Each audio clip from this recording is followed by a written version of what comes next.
Hello friends. सबसे पहले मैं आपको एक ही बात बोलूंगा कि इस मोटिवेशनल लेक्चर को पूरा देखना।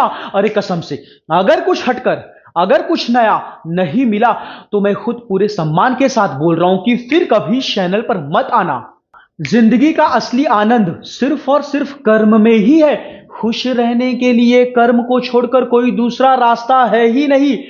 ये खुश रहने के लिए इसी रास्ते से होकर गुजरना पड़ेगा। यही एक ऑप्शन है, यही एक विकल्प है। भगवान श्री कृष्ण भगवत गीता में कहते हैं कि अगर मैं एक पल भी कर्म करने से रुक जाऊं तो इस पृथ्वी का विनाश हो जाएगा, ये पृथ्वी नष्ट हो जाएगी, धरती खत्म हो जाएगी। यानी अगर नेचुरली, साइंटिफिकली, वैज्ञानिक तरीके से बात करूं, अगर प्रकृति एक पल भी काम करना बंद कर दे, यानी सूरज, चांद, सितारे, ये पेड़ पौधे, ऑक्सीजन एक पल भी काम करना बंद कर दे तो इस धरती का विनाश हो जाएगा, ये धरती नष्ट हो जाएगी। तो ध्यान देना, वैज्ञानिक तरीके से, साइंटिफिकली, सूरज, चांद, सितारे, ये प्रकृति कर्मों के नियम से बंधी हुई है। ये सूरज की शक्ति ने पृथ्वी को अंतरिक्ष में रोक कर रखा है। तो ध्यान देना, बोलो क्यों? क्योंकि सूरज और ये पृथ्वी कर्मों के नियम से बंधे हुए हैं। ये गोल मिट्टी यानी पृथ्वी अंतरिक्ष में टिकी हुई है। ये टिकी हुई है क्योंकि ये गोल मिट्टी पृथ्वी कर्मों के नियम से बंधी हुई है। सूरज की शक्ति ने इसे रोक कर रखा है। तो ध्यान देना, करोड़ों वर्षों से इसी तरह सूरज, धरती, प्रकृति काम करते आ रही है। ये कभी भी रुके नहीं। पृथ्वी का अंतरिक्ष में टिके रहना ही उसके लिए कर्म है। ये कभी नहीं रुका। पृथ्वी का अंतरिक्ष में टिके रहना ही उसके लिए कर्म है। ये कभी नहीं रुका। तो ध्यान देना, करोड़ों सालों में करोड़ों युद्ध हुए, अरे न्यूक्लियर वॉर हुआ, अरबों लोगों की मौत हुई, ये क्या कुछ नहीं हुआ, फिर भी ये पृथ्वी काम करती गई। ये कभी निराश नहीं हुई, कभी उदास नहीं हुई। सूरज, चांद, सितारे, पेड़ पौधे, ऑक्सीजन, इन सब का निर्माण ही ऐसे हुआ है कि बिना कर्म किए ये रह नहीं सकते। ये प्रकृति ने इनके अंदर ऐसी शक्ति भरी है कि वही शक्ति इनसे काम करवाती है।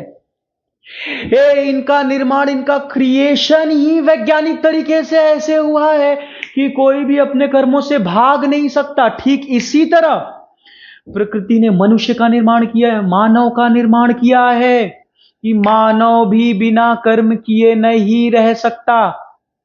ये मानव भी बिना कर्म किए नहीं रह सकता। अगर वो कर्म को छोड़ेगा तो मानव का विनाश हो जाएगा, इंसान का विनाश हो जाएगा, ये इंसान खत्म हो जाएगा। तो ध्यान देना, ठीक इसी तरह प्रकृति ने मनुष्य का निर्माण किया है और मनुष्य को आत्मा की शक्ति दी है। मनुष्य के भीतर आत्मा की शक्ति भरी है। और आत्मा की शक्ति में कौन बसता है? बुद्धि और भावनाओं की शक्ति। तो आत्मा की शक्ति मीन्स व्हाट? बुद्धि और भावनाओं की शक्ति। और इस आत्मा का एकमात्र भोजन है कर्म। इस आत्मा को सिर्फ और सिर्फ कर्म में ही असली आनंद मिलता है, कर्म में ही असली रस मिलता है। इसीलिए आत्मा बार बार कर्म की ओर भागती है। और इस आत्मा से कर्म करवाता कौन है? आत्मा में बसी हुई बुद्धि और भावनाएं। ये बुद्धि और ये मन ही ये आत्मा को कर्म करवाते हैं। तो याद रखना, हमारी आत्मा में बसती है बुद्धि और भावनाएं, और इसी बुद्धि और भावनाओं के दम पर हम कर्म करते हैं। पूरे ब्रह्मांड में प्रकृति ने सिर्फ इंसान को ही बुद्धि और भावनाओं जैसी असीम अनंत शक्ति दी है और इसी शक्ति के दम पर हम कर्म करते हैं। लेकिन अगर हम बुद्धि और भावनाओं को ढंग से कंट्रोल करना नहीं सीख पाए, इसे ढंग से चलाना नहीं सीख पाए तो ये भटकने लगेंगी। और जब एक बार बुद्धि और भावनाएं भटकने लगेंगी तो हम कर्म नहीं कर पाएंगे, और कर्म नहीं कर पाएंगे तो सुख और चैन लुट जाएगा, असफलता की ओर जाएंगे, पैसे नहीं आएंगे, भिखारी बन जाएंगे। तो ध्यान देना, इस बुद्धि और भावनाओं को ही कंट्रोल करना है जो आत्मा में बसती है। और ये बुद्धि और भावनाएं भटकती कब है? जब ये चिंता में पड़ती है, जब ये भविष्य के डर में फंसती है। जब ये डिप्रेशन में जाती है तभी ये भटक जाती है और कर्म से दूर हट जाती है। ये फिर तभी जब इंसान कर्म से दूर भागता है तो उसका विनाश होने लगता है। तो ध्यान दो, इसी बुद्धि और भावनाओं को समझना है, ये इसे समझना है, इस पर काम करना है, इसे चलाना सीखना है। समझे कि नहीं समझे? तो जब भी चिंता पकड़े, डिप्रेशन पकड़े, स्ट्रेस पकड़े, भविष्य का डर सताए, तो कुछ मत करो, कुछ मत करो। न तो नकारात्मक सोचो, न तो सकारात्मक सोचो। अरे विचार करो ही मत, न तो पॉजिटिव सोचो न तो निगेटिव सोचो। ये पूरा ध्यान अपने कर्म पर लगा दो। आगे चलकर जो अभी की चिंता है वो अपने आप ठीक हो जाएगी। तो भविष्य की चिंता को भविष्य में ही छोड़ दो और पूरा ध्यान कर्म पर लगा दो। इसलिए एक चीज दिमाग में फिट कर लो, हमारी आत्मा चिंता करने के लिए नहीं बनी है, ये डरने के लिए नहीं बनी है, सिर्फ बार बार सोचते रहने के लिए नहीं बनी है। ये हमारी आत्मा का निर्माण हुआ है कर्म करने के लिए। ये इसका सिर्फ एकमात्र लक्ष्य है कर्म करते ही रहना। और ये आत्मा कर्म करती है बुद्धि और भावनाओं के दम पर। इसी बुद्धि और भावनाओं के दम पर हम कर्म की ओर भागते हैं, हम कर्म करते हैं। बस इसी बुद्धि और भावनाओं को सिखा दो, बार बार बार बार बार बार समझा दो, इसे प्रॉपर ट्रेनिंग दे दो कि भाई अगर असली आनंद में जीना है, आनंद की खोज करना है तो कर्म करना पड़ेगा। एक कर्म करने लगो, उठो और कर्म करने लगो।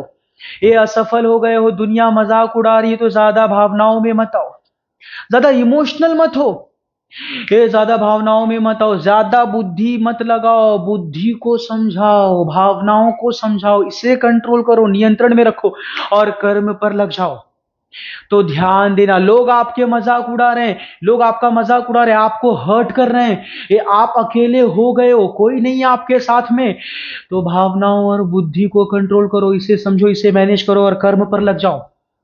तो ध्यान देना, ये सड़क दुर्घटना में हाथ पैर टूट गए हैं तो मत सोचो, विचार करो ही मत, ये सीधे कर्म पर लग जाओ। फिर भी आनंद की खोज करनी है, कर्म पर लग जाओ।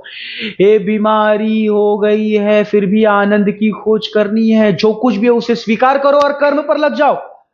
ध्यान देना, अगर हम एक बार हर एक परिस्थिति में, अपनी किसी भी दशा में होने के बाद भी कर्म करना सीख गए, पीछे हटना नहीं सीखे, कर्म करना सीख गए, हर बार कर्म करना सीख गए, तो हमें खुश रहने से कोई रोक नहीं सकता। ये दुनिया की कोई भी शक्ति हमें खुश रहने से रोक नहीं सकती। तो ध्यान देना, अगर देवता वाला आनंद चाहिए, अगर देवता वाला आनंद चाहिए तो मुझे कर्म करना ही पड़ेगा, कर्म करना ही पड़ेगा, क्योंकि ये पूरी दुनिया कर्मों के नियम से बंधी हुई है। वैज्ञानिक तरीके से कर्म से भागे तो खत्म हो जाओगे, ये विनाश हो जाएगा, सर्वनाश हो जाएगा। कर्म करना ही पड़ेगा, आगे बढ़ना ही पड़ेगा, अरे कर्म करना ही पड़ेगा। फ्रेंड्स, अगर आपको ये वीडियो लेक्चर जरा सा भी अच्छा लगा तो प्लीज सबसे पहले चैनल को सब्सक्राइब करो और एक छोटा सा कमेंट जरूर करो।